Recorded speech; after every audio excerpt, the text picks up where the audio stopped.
ശങ്കറിന്റെ ഡിറക്ഷനിൽ ഉലകനായകൻ കമലഹാസൻ, സിദ്ധാർത്ഥ്, രാഹുൽ പ്രീതി സിംഗ്, ബോബി സിംഹ, നെടുമുടി വേണു, വിവേക് പോലുള്ള താരങ്ങൾ അണിനിരന്ന് ഇന്ന് തിയേറ്ററിലെത്തിയ സിനിമ. നമസ്കാരം, എൻ്റെ പേര് വിഷ്ണു. എൻ്റെ ചാനലിലേക്ക് ഏവർക്കും സ്വാഗതം.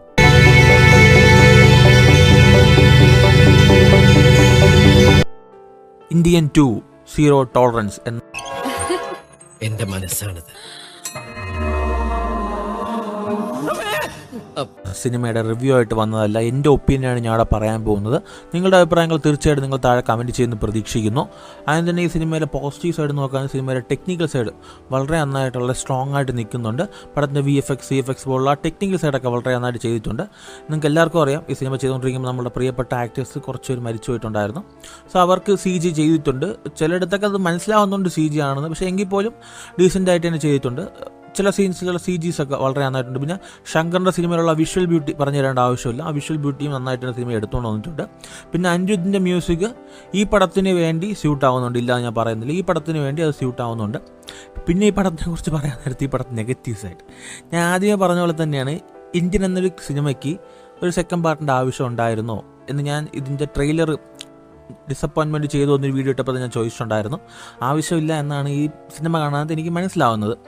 കാരണം ഞാൻ നേരത്തെ പറഞ്ഞ ചില കാര്യങ്ങൾ വളരെ കൺവിൻസിംഗ് ആയിട്ട് ചെയ്യാൻ ശ്രമിച്ചിട്ടുണ്ട്, ഇല്ല ഞാൻ പറയുന്നില്ല, പക്ഷേ അത് കൺവിൻസിങ് ആയില്ല. ഈ ഒരു സിനിമ ഇതിൻ്റെ ആയിട്ട് യൂണിവേഴ്സിൽ നടക്കുന്നു എന്ന് പറഞ്ഞ് കണ്ടാൽ മാത്രമേ ചില കാര്യങ്ങൾ നമുക്ക് ഡൈജസ്റ്റ് ചെയ്യാൻ പറ്റത്തുള്ളൂ. അല്ലാത്ത പക്ഷം ഈ സിനിമ കണ്ടിരിക്കാം എന്ന് മാത്രമേ ഉള്ളൂ. ചിലർക്ക് ഇത് ഇഷ്ടപ്പെടാം, ചിലർക്ക് ഇഷ്ടപ്പെടില്ല. ഇത് കയ്യാലപ്പുറത്ത് തേങ്ങ കണക്കാണ്, അങ്ങോട്ടും വീഴാം ഇങ്ങോട്ടും വീഴാം. ന്യൂട്രലായിട്ട് നിൽക്കാൻ കഴിയില്ല ഈ പടത്തിന്. കാരണം അങ്ങനെയാണ് ഈ പടം എടുത്തുകൊണ്ട് പോയിരിക്കുന്നത്. ചില കാര്യങ്ങൾ കൊള്ളാമായിരുന്നു. പടത്തിൻ്റെ ആ ഒരു കാർട്ടൂണൊക്കെ ഉപയോഗിച്ച് വന്ന സീൻസ്, പിന്നെ ചില ഇമോഷൻസൊക്കെ ഭയങ്കര ഓവർ എക്സാജറേറ്റ് ചെയ്യുമ്പോൾ എനിക്ക് ഫീൽ ചെയ്തു. ഇവരൊക്കെ നല്ല ആക്ടേഴ്സാണ്, ഇല്ല ഞാൻ പറയാനില്ല. സിദ്ധാർത്ഥൊക്കെ നല്ല ആക്ടറാണ്, പക്ഷേ അദ്ദേഹത്തിൻ്റെ ഇമോഷൻസൊക്കെ ചിലടത്ത് ഭയങ്കര ഓവർ എക്സാജറേറ്റ് ചെയ്യുമ്പോൾ എനിക്ക് ഫീൽ ചെയ്തു. അതുപോലെ തന്നെ പഴയ ശങ്കർ സിനിമകൾ കാണാൻ നേരത്ത് ഈ ഒരു സീൻ എലിവേഷൻ, അതായത് സിനിമയിലെ ഓരോ ഘട്ടങ്ങളും നല്ല എലിവേഷൻസ് ഭയങ്കര ഹൈ ആയിരിക്കും. പക്ഷേ ഇവിടെ ചില സ്ഥലത്തൊക്കെ ഭയങ്കര ഡൗൺ ആവുന്നുണ്ട്. കമലഹാസൻ്റെ എൻട്രിയൊക്കെ പടത്തിൽ വളരെ നന്നായി ചെയ്തിട്ടുണ്ട്, ഇല്ല ഞാൻ പറയുന്നില്ല.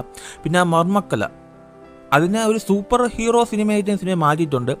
പുള്ളി പെട്ടെന്ന് പുള്ളിയുടെ ബോഡി തന്നെ ഫുള്ളായിട്ട് ചേഞ്ച് ചെയ്യുന്നുണ്ട്. ആൾക്കാർ ആ ഒരു മർമ്മക്കല ഉപയോഗിക്കുന്ന നേരത്ത് ആൾക്കാർ അവരെ ജെൻഡറൊക്കെ സ്വാപ്പ് ചെയ്യുന്നുണ്ട്. ആ തരത്തിലുള്ള കാര്യങ്ങളൊക്കെ ആക്ച്വലി ഇതൊക്കെ ഉണ്ടായിരിക്കാം തീർച്ചയായിട്ടും. മർമ്മക്കലയെ നമുക്ക് കൂടുതലായിട്ട് ഇതിനെക്കുറിച്ച് അറിയത്തില്ല. മേ ബി ഇങ്ങനെയൊക്കെ ഒരു കാര്യങ്ങൾ ഉണ്ടായിരിക്കാം, പക്ഷേ അത് ഒട്ടും കൺവിൻസിംഗ് ആയിട്ട് തോന്നില്ല. ചിലയിടത്തൊക്കെ ഭയങ്കര എന്താ പറയുക, ഓവർ എക്സാജറേറ്റ് ചെയ്യുമ്പോൾ എനിക്ക് പേഴ്സണലി ഫീൽ ചെയ്തു. ഈ പടത്തിൻ്റെ മെയിൻ പ്രശ്നം, ഈ പടത്തിൻ്റെ ഫസ്റ്റ് പാർട്ടായി ഇന്ത്യനാണ്. ആ പടം ഭയങ്കര ഗ്രൗണ്ടഡ് ആയിട്ട് എടുത്തൊരു പടമായിരിക്കും.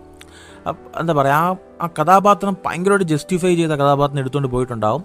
ഇതിൻ്റെ അകത്തെ കഥാപാത്രത്തിനെ ഭയങ്കരമായിട്ട് എന്താ പറയുക, അങ്ങ് അഴിച്ചു വിട്ടിരിക്കുക. പുള്ളിക്ക് എന്ത് വേണമെങ്കിൽ ചെയ്യാം, ആരെ വേണം എന്ത് വേണമെങ്കിൽ ചെയ്യാം. വലിയൊരു സ്റ്റേറ്റ്, ഒരു രാജ്യം തന്നെ പുള്ളി എതിർത്താലും പുള്ളിക്ക് അതൊന്നും വിഷയമില്ലാത്ത തരത്തിൽ അങ്ങനെയാണ് സിനിമ എടുത്തുകൊണ്ട് പോയിരിക്കുന്നത്. സോ അത് ഭയങ്കര എന്താ പറയുക, ദഹിക്കാൻ കുറച്ച് പാടുണ്ട്, ഇല്ല ഞാൻ പറയുന്നില്ല. നിങ്ങളുടെ അഭിപ്രായം ചിലപ്പം തിരിച്ചായിരിക്കാം. സോ ഞാൻ പറഞ്ഞില്ലേ, ഈ സിനിമ യൂണിവേഴ്സിലാണ് നടക്കുന്നത് എന്ന് വെച്ച് കണ്ടുകൊണ്ടിരിക്കാം. ഞാൻ പറഞ്ഞില്ലേ, ആ വിഷ്വലി അതുപോലെ തന്നെ ബാക്കി ടെക്നിക്കൽ സൈഡൊക്കെ വെച്ച് നോക്കാൻ നേരത്ത് പടം നന്നായിട്ട് സ്ട്രോങ് ആയിട്ട് എന്നോട് ഇല്ല ഞാൻ പറയുന്നില്ല. പടത്തിൻ്റെ മ്യൂസിക്കിനെ കുറിച്ച് പറയുമ്പോൾ ഇത് ഓക്കെ, പക്ഷേ പടത്തിൽ ചില സീനിൽ AR റഹ്മാൻ്റെ പഴയ ആ ഒരു BGM വരുന്നുണ്ട്. ഒരു രക്ഷയില്ല, സത്യം പറയാമല്ലോ. അതൊക്കെയാണ് അടിപൊളി മ്യൂസിക്, അത് പറയാതിരിക്കാൻ പറ്റില്ല. അനിരുദ്ധിൻ്റെ മ്യൂസിക് ഈ പടത്തിന് ഓക്കെയാണ്, ഇല്ല ഞാൻ പറയുന്നില്ല. പക്ഷേ AR റഹ്മാൻ്റെ ആ പഴയൊരു മ്യൂസിക് 2-3 പ്ലേ ആവുന്നുണ്ട്. അത് കേൾക്കാൻ നേരത്തെ അയ്യോ അമ്മതൊരു രോമാഞ്ചം കിട്ടും ആ സീനിൽ. പിന്നെ നോക്കുകയാണെങ്കിൽ ഈ പടം വർക്കൗട്ട് ആയേനെ, ഞാൻ പറയുന്നില്ല, ഈ പടം വർക്കൗട്ട് ആയേനെ. ഇത് അന്യൻ്റെ പാർട്ട് 2 എന്ന് പറഞ്ഞ് ഇറക്കിയിരുന്നെങ്കിൽ ഒരു പക്ഷേ വർക്കൗട്ട് ആവാൻ ചാൻസ് വളരെ കൂടുതലായിരുന്നു. കാരണം ഈ ഒരു ഇന്ത്യൻ താത്താന്ന കഥാപാത്രം ഒരു സൂപ്പർ ഹീറോ ആയിട്ട് തന്നെ മാറ്റി. ഭയങ്കര ഓവർ പവർഡായിട്ട് കാണിച്ചുകൊണ്ട് എനിക്ക് ഫീൽ ചെയ്തു. ഭയങ്കര ഗ്രൗണ്ടഡ് അല്ല. ഞാൻ പറഞ്ഞ പോലെ ഇതിൻ്റെ ആയിട്ട് യൂണിവേഴ്സിലാണ് എങ്കിൽ ഓക്കെ, പ്രശ്നമില്ലാതെ കണ്ടുകൊണ്ടിരിക്കാം. എന്താ പറയുക, പേഴ്സണലി നിങ്ങൾക്ക് താല്പര്യമുണ്ടെങ്കിൽ പോയിരുന്ന് കാണാം. എൻജോയ് ചെയ്യാൻ പറ്റില്ല എന്ന് ഞാൻ പറയാനുള്ള, ആക്ച്വലി എൻജോയ് ചെയ്യാം, പക്ഷേ ചിന്തിക്കാൻ അധികം ഒന്നുമില്ല. ചിന്തിച്ചാൽ നമുക്ക് എൻജോയ് ചെയ്യാൻ പറ്റില്ല. ലോജിക്കലി ഒരുപാട് കാര്യങ്ങൾ ഒരുപാട് കയ്യിൽ നിന്ന് പോയിട്ടുണ്ടാവും. അതുപോലെ ചില സീൻസൊക്കെ സിനിമയ്ക്ക് ആവശ്യമില്ലാത്ത സീൻസാണ്. അത് സിനിമ ഇവിടെ എത്തുന്നുമില്ല. പടത്തിനൊരു 3rd പാർട്ടുണ്ട്.